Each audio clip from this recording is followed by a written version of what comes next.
We're looking at 2018 and also reviewing 2017, and I'm joined here now by a very interesting social commentator and a social media comedian. Is that what you are? I'm an entertainer. Entertainer. Let's not say because comedian. I don't want the pressure. Femi Imokai. Yes. At TheRealFemi on Instagram. If you're a social media person, you definitely have come across this page at some point. You have definitely brutalized brutalized me a few times on social media. Thanks for being here today. Thank you very much. Don't worry, we're going to fight that fight much later. I want to just talk about a few things that caught our attention in 2017, and I want to get your opinions on them. Okay.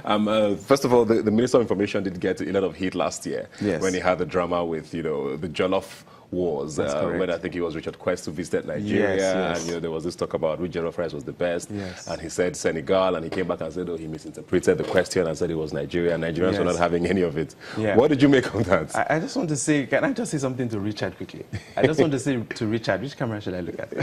I just want to say to Richard that your quest for finding the best jollof in Africa is not over yet. That was misinformation that you have from our Minister of Information. And he misrepresented the culture, so I'm not happy with that. But yeah, I mean, Nigerian jollof, there's no contest. I mean, we've won best. We've won awards, in the Oscars for rice. Where was this Oscar? Best rice in the mouth. I mean, Nigerian jollof is yes, best performance, best rice in the plate ever.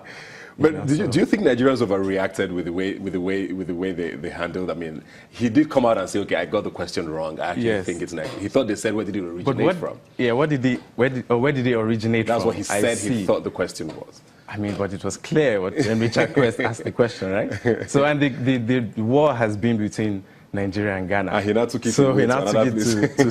So, Senegal was that kid that you never see. Another very, very interesting point. Let's leave the minister now. Was Mr. President. He was away for pretty much half of the year. Yes. And when he came back, we were told that he couldn't get back into his office because there were rats or rodents that infested the office. We don't know if he's back even in the office now, but I mean. It was a very interesting excuse, and I mean, Aso Rock, nobody to spray shelter. I don't know. I mean, the story was very one-sided. No one has had the opinions of the rats themselves. I mean, no one has actually spoken to these rats. Were there pictures of these rats or pictures of the office at all? To get their opinion on maybe they were just intruding in their space or something like that. But I mean. But did you believe the story? It was kind of a difficult one to believe. I mean, we all live with rats, so we can live with rats. We can live with rats. A few rats should not disturb. And how many rats can there possibly be in Aso Rock? To stop the president from actually, doing what he's supposed to do. Rats. Everything cannot boil down to just rats. We have to come up with a better something better. Yes. Okay, a big one now, and it's something that even I am interested in. And I don't know. I feel like this 2018, a lot of us are going to have to pitch into that space because I mean, we heard about the guy who got his payments and fled Nigeria immediately. Whistleblowing. Was quite the trending word in 2017, and the Ikoyi money, the famous Ikoyi dollars. We had the guy was paid, I can't remember, $40-something million or something, and it was a part payment, and he just said, "I'm not doing it again," and he entered plane. That was the whistleblower, and he has left. Yes, we don't know who he is, but I mean, whistleblowing was definitely a big one, wasn't it? It was a big one. I mean, and I just like to say that where can I apply?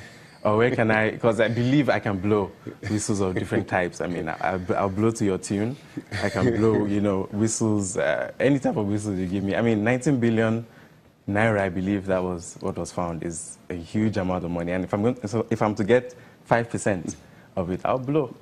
I'll blow the whistle. I mean, are you surprised that Nigerians have not abused whistleblowing, like everybody just coming up and throwing their dads and their uncles under the bus? Well, it's quite a surprise because I would blow a whistle on anybody. I mean, I see if I wake up in an apartment with 5,000 naira, I'm blowing the whistle.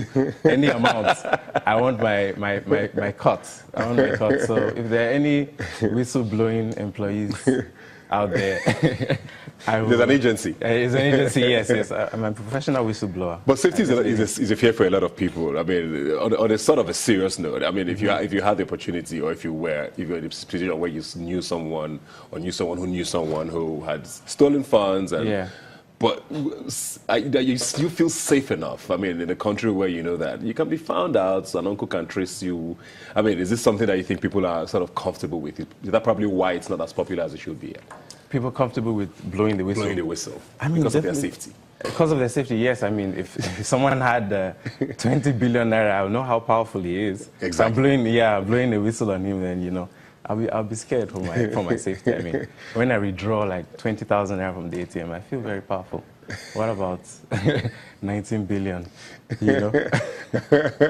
well, like I said, I mean, I have a few buildings on my streets that I've noticed have not been very active. Yeah. I'm like, but what did they do with the money? And I can't see a to let sign hanging on the gate. So I'm just trying to understand what's happening in those houses. What's happening to the money, the 19 billion? Yeah. Well, I wonder. The presidency, I guess that's what they're using for our infrastructural development, for roads, for power. I mean, yeah, because there are people out there, you know, because there's a lot of money. People like Speed Darlington, you know, need that money to produce better videos, you know.